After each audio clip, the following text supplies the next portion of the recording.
Perfecto. Vamos a desarrollar el caso de flujo de caja. Este problema tiene la particularidad de que pide confeccionar un flujo de caja 5 años. Hay que evaluar la viabilidad del proyecto según el VAN o valor actual neto. Cuando lo vayamos a calcular vamos a recordar un poquito lo que es el VAN y para qué sirve. Luego nos da los datos. Y a medida que vamos avanzando vamos a ir un poco explicando cada dato, para qué sirve, para qué no, qué dato tomar en cuenta, cuál no y por qué. ¿Ya? Y nos muestra que la producción son de 1200 unidades de manera mensual. Es un dato que de inmediato vamos a descartar. Para efectos del flujo de caja no se considera lo producido, sino lo vendido. Este es el dato que vamos a usar para efectos del flujo de caja. Las ventas. Aquí dice que se vendieron 1000 unidades de manera mensual. Ojo con la palabra mensual. Tiene una implicancia importante. Cuando vayamos a hacer los cálculos nos vamos a dar cuenta que es muy importante la periodicidad que aquí se demuestra. Si es mensual, si es anual, si es trimestral, si es semanal, si es diario. Eso es muy relevante. ¿Ya? En el caso del precio de venta habla de que son 5000. ¿Qué quiere decir esto? Que cada una de estas 1000 unidades que yo pude vender, la vendí a 5000 pesos cada una. CBU es el costo variable unitario, es decir, cuánto me costó producir cada una de estas 1000 unidades vendidas. Yo vendí cada unidad en 5000, pero producir esa unidad que yo vendí me costó 2000 en costo variable. ¿Ya? Luego viene el costo fijo, que aquí habla que son 24 millones de pesos anuales. Ojo acá, de nuevo nos da una periodicidad. Siempre tenemos que trabajar en la misma periodicidad. Si nos da acá de manera mensual y acá anual, tenemos dos opciones. O convertimos todo lo mensual a anual, que es lo recomendable en este caso, porque es un flujo de caja a 5 años. Por lo tanto, cada columna del formato, que después lo vamos a revisar, vamos a armarla en función de cada año. ¿Ya? Por ende, vamos a necesitar convertir los datos mensuales a años. ¿Ya? La otra opción sería trabajar en meses, pero no es conveniente porque de hecho el flujo de caja se expresa en años. ¿No? Entonces tenemos que convertir lo mensual en anual también. Ahora, ¿qué significan estos 24 millones de pesos?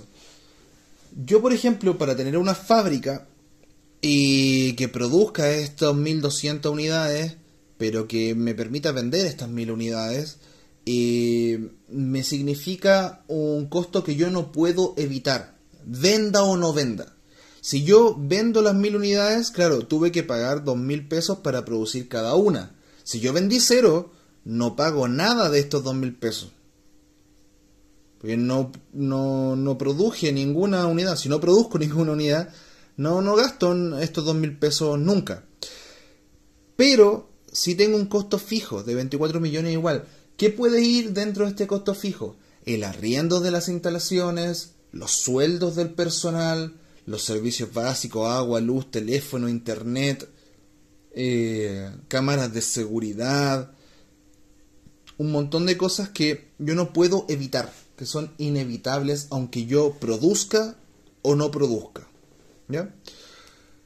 Los gastos tienen una implicancia similar que los costos fijos, digamos que es algo que yo no puedo eludir tampoco, produzca o no produzca, pero se separan de los costos fijos básicamente por la temática. O sea, si es algo que no tiene directa relación con el giro del negocio, se considera un gasto.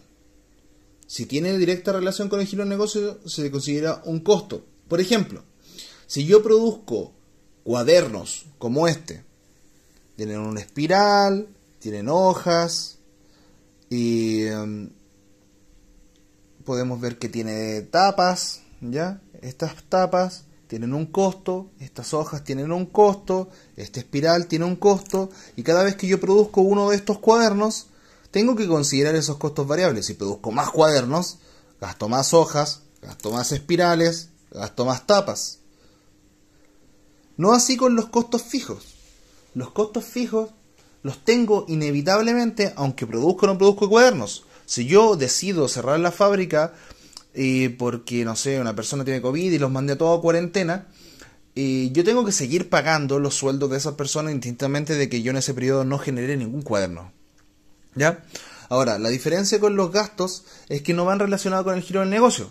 Por ejemplo, el personal del aseo sería un gasto. ¿Por qué? Porque, si bien es cierto, yo necesito personal del aseo, es inevitable tener ese desembolso de dinero, y no tiene que ver con la producción de cuadernos. No tiene relación directa, al menos. ¿Ya? Y luego detalla las inversiones. Básicamente lo que quiere decir inversiones, bueno, todos sabemos lo que es inversión, pero dentro del problema habla de que estos son el dinero que yo conseguí para el proyecto, o que espero conseguir para el proyecto. ¿Ya? Necesito 12 millones de pesos para comprar activo fijo, necesito 3 millones de pesos para comprar activo intangible, necesito 5 millones de pesos en capital de trabajo. Ya en otros videos hemos visto qué es el capital de trabajo. Es básicamente el dinero que yo necesito para poder sobrevivir operando mientras los clientes todavía no me pagan, pero yo ya tuve que pagarle al proveedor, por lo tanto hay una brecha de dinero, un periodo que se llama el periodo de desfase, en donde yo no tengo ingresos, pero sí tengo egresos, y por lo tanto si no cumplo, al menos para este ejemplo, con tener por lo menos 5 millones de pesos, mi empresa quebraría. ¿Ya? El activo fijo básicamente son todas las cosas materiales que yo compro y que necesito para poder funcionar. El mobiliario, las máquinas, mesas, sillas, etcétera, que yo necesito para poder trabajar. Herramientas. El activo intangible, como su nombre lo dice, son las cosas que yo necesito igual para poder operar, pero que no puedo básicamente tocar. Por ejemplo, los software son un ejemplo clásico del activo intangible. Después me da los datos de la depreciación. Aquí dice que es el 10% del activo fijo. ¿Por qué? Porque los activos fijos se deprecian. A medida que pasa el tiempo, disminuye su valor comercial. ¿Por qué? Porque están más viejos, porque tienen un desgaste, etc. A nivel de contabilidad, se permite descontar ese dinero. Se permite que la empresa diga, oye, ¿sabéis que esto en verdad cuesta menos? Ahora, ¿por qué es importante la depreciación? O sea, ¿qué sentido tiene que una empresa declare o no declare que esto ya hoy en día se desvalorizó, que empieza a costar menos, que está más viejo? Es porque si yo tengo menos dinero en activo fijo, eventualmente pago menos impuestos. ¿Por qué? Porque voy a percibir, a lo menos de manera matemática, al momento de hacer el ejercicio, menos utilidades. Se va a ver como que yo gané menos dinero, aunque en la práctica no sea así, pero legalmente, contablemente, se va a ver que yo gané menos dinero y por lo tanto pago menos impuestos por utilidades. ¿Ya? La amortización es lo mismo, el mismo concepto, pero para activos intangibles. Luego habla de la carga impositiva o la tasa de impuestos, que es en este caso el 27%. En Chile normalmente el impuesto a la renta de primera categoría, que es el impuesto a la utilidad, básicamente el impuesto a ganar dinero para las empresas, es del 27%. El valor de desecho habla de que el 20% del activo fijo. El valor de desecho es un concepto contable que tiene que ver con el delta de dinero que queda después de lo que los activos se deprecian, pero no tiene mucho sentido entrar ahí en definirlo, básicamente porque aquí está un poco como un complemento en el problema. El problema entrega el dato, no hay que pensarlo mucho, y luego da la tasa de descuento del 12% anual, que esto nos va a servir ya al final cuando calculemos el VAN. Para hacer el flujo de caja no lo necesitamos todavía. ¿Ya? Dicho esto, vamos a proceder a hacer el ejercicio como tal. Tenemos una calculadora. Entonces, ¿Qué muestra la tabla del flujo de caja? Este es el formato del flujo de caja, pero que se entienda un poquito, está hecho a mano, entonces quizá no es tan gráfico como hacerlo en un computador, pero tenemos una columna que tiene las partidas o las cuentas y se separa en varios niveles. Primero que todo tenemos los ingresos, luego los egresos, luego la utilidad antes de impuestos, los impuestos, la utilidad después de impuestos. Más abajito tenemos las inversiones y por último llegamos al flujo de caja neto. Entonces, primero que todo, como dijimos, tenemos los ingresos. ¿Qué ingresos tenemos en una empresa? Normalmente o casi siempre es solo uno, que son las ventas netas. Dinero que entró por vender. ¿Cómo se calcula? Es el precio que yo le asigné a cada uno de los productos que vendo, multiplicado por la cantidad que vendí. En este caso el problema dice que el precio es de 5.000 y yo vendí 1.000 unidades. Por lo tanto, y aquí vamos a trabajar en miles de pesos. ¿Qué quiere decir eso? Que en todas las cifras que yo voy a anotar acá me voy a ahorrar 3 ceros por un tema de espacio, de comodidad básicamente. Entonces, calculemos. Voy a usar calculadora para todos los cálculos, más que todo para que sea más gráfico lo que estoy haciendo, ¿ya? El precio de venta es de 5.000 y lo voy a multiplicar por la cantidad de ventas que yo tuve. En este caso son 1.000. Por lo tanto, por concepto de ventas, cada mes, porque las ventas son mensuales, yo vendí 5 millones de pesos y tengo que multiplicar eso por 12. Y eso me da 60 millones de pesos. Como dijimos que íbamos a trabajar en miles de pesos, yo me voy a comer los últimos 3 ceros y voy a escribir solamente 60.000 por un tema de comodidad. Por un tema de comodidad y de espacio, ¿ya? Entonces aquí van 60.000 en el año 1. ¿Por qué? Porque el año 0 es el presente. Recordemos que esto es un proyecto. Es algo a futuro. El año 0, que es el presente, no tengo ventas. Porque no he ejecutado el proyecto todavía, ¿ya? Este caso además no tiene un incremento de ventas de manera anual. No te dice, y las ventas además suben cada año un tanto porcentaje. Como no te dice eso, tú estimas que cada año vas a vender exactamente lo mismo. Desde el año 1, en este caso, hasta el año 5. Ahora, si te dijera que hay un incremento de ventas en cada año, ¿qué tendríamos que hacer? Supongamos que nos dijera que las ventas crecen un 10% cada año. Quiere decir que el primer año yo vendí 60 millones. ¿Y qué tendría que hacer después? Sumarle el 10% a esos primeros 60 millones para que el segundo año sea los mismos 60 millones más un 10%. ¿Cómo calculo eso en la calculadora? Serían los 60 millones, multiplicado por 1 punto, y ahí va a depender del porcentaje que te diga de crecimiento. ¿Por qué por siempre 1 punto algo? Porque multiplicar por 1 me va a dar la misma cifra, es decir, sigo considerando lo que yo ya vendí. Y el decimal me va a dar el incremento que yo estoy considerando. Si es un incremento del 10%, el porcentaje 10% en números con decimales se escribe 0.1. Más el mismo 1 que yo tengo que considerar siempre, porque siempre parto de la base en donde lo que yo vendí fueron 60 millones, entonces le pongo multiplicado por 1.1, y aquí ya en el segundo año yo habría vendido 66 millones. Luego aplico lo mismo para el tercer año. Partí en el segundo año con 66 millones y lo multiplico nuevamente en ese ejemplo hipotético de ventas que crecen todos los años un 10%, lo multiplico de nuevo por 1.1 y ahí ya me daría 72.600.000 pesos. Y así en adelante. Este no es el caso. porque este caso no dice que tengo incremento de ventas de manera anual. Por lo tanto, mis ventas son siempre las mismas, 60 millones para cada año. Perfecto.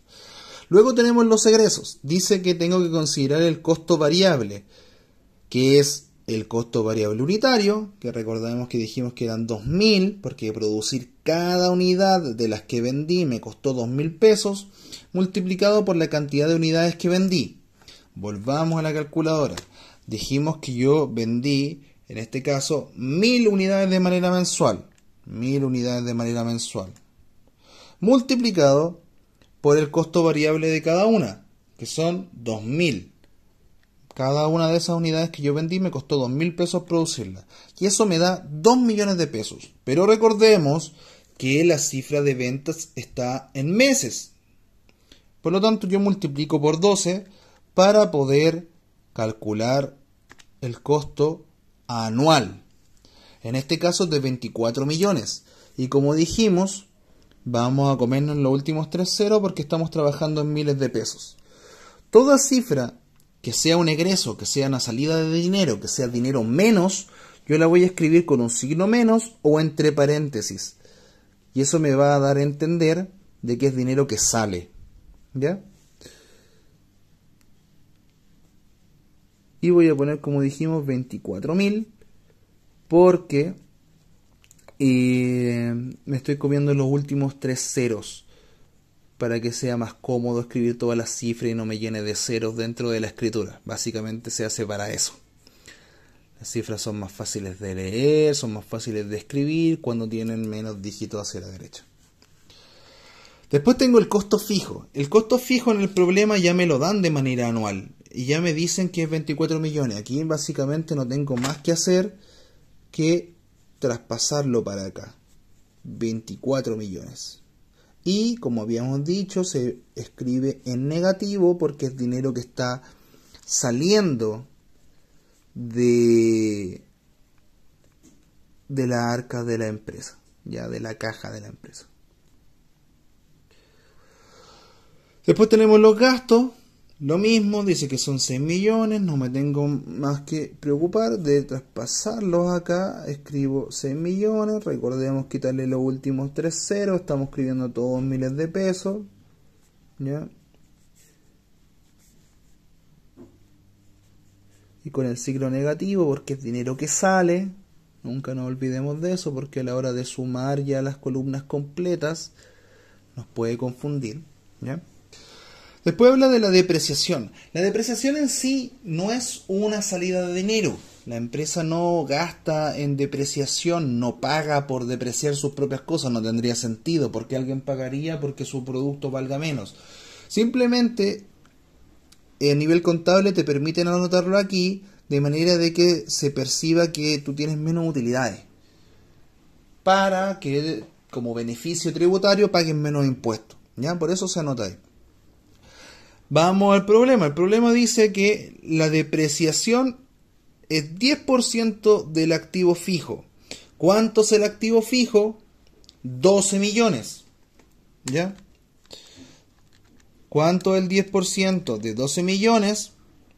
Multiplico por 0.1 y me va a dar 1.200.000. ¿Por qué por 0.1? Porque recordemos que multiplicar un número por 1 me da el mismo número. Por lo tanto, el 100% de ese número.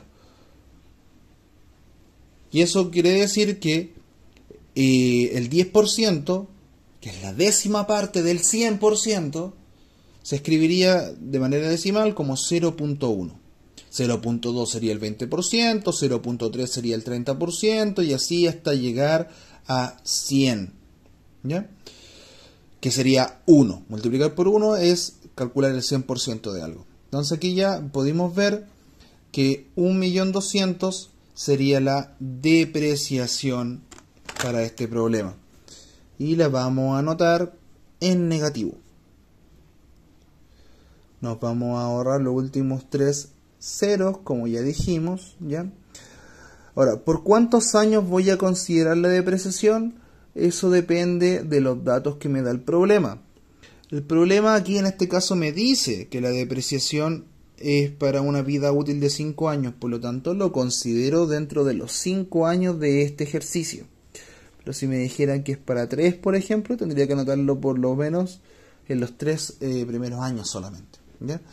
La amortización es el mismo concepto, pero para los activos intangibles. Entonces nos vamos al problema. Dice que es el 5% ¿de qué? Del activo intangible.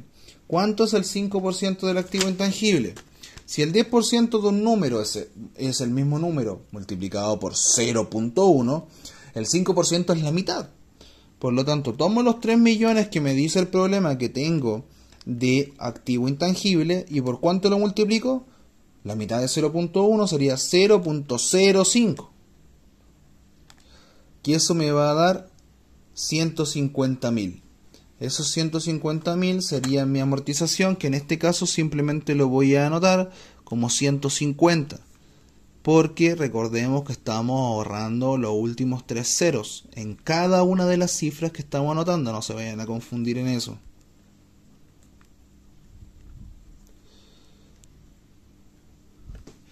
Ya, ahí ya tenemos la mitad casi, o más de la mitad, de nuestro flujo de caja. Aquí yo cometí un error, esto lo voy a corregir, no tengo corrector a mano, así que lo voy a corregir borrando a la mala, ¿ya? ¿Por qué? Porque la amortización, el problema dice que es solo a 3 años, yo la anoté hasta el final, ese fue error mío, ¿ya? Luego dice utilidad antes de impuestos. ¿Cómo calculo esto? Básicamente sumo de arriba a abajo. Entonces, vamos año por año. Tengo 60 millones. Menos. ¿Por qué menos? Porque salida de dinero ya está escrito en negativo y ya te dice que es menos. Menos 24 millones. Menos otra vez 24 millones. Menos 6 millones. Menos 1.200.000. Y menos 150.000. ¿Cuánto me da eso? 4.650.000 positivos. Entonces la utilidad antes de impuestos sería 4.650.000.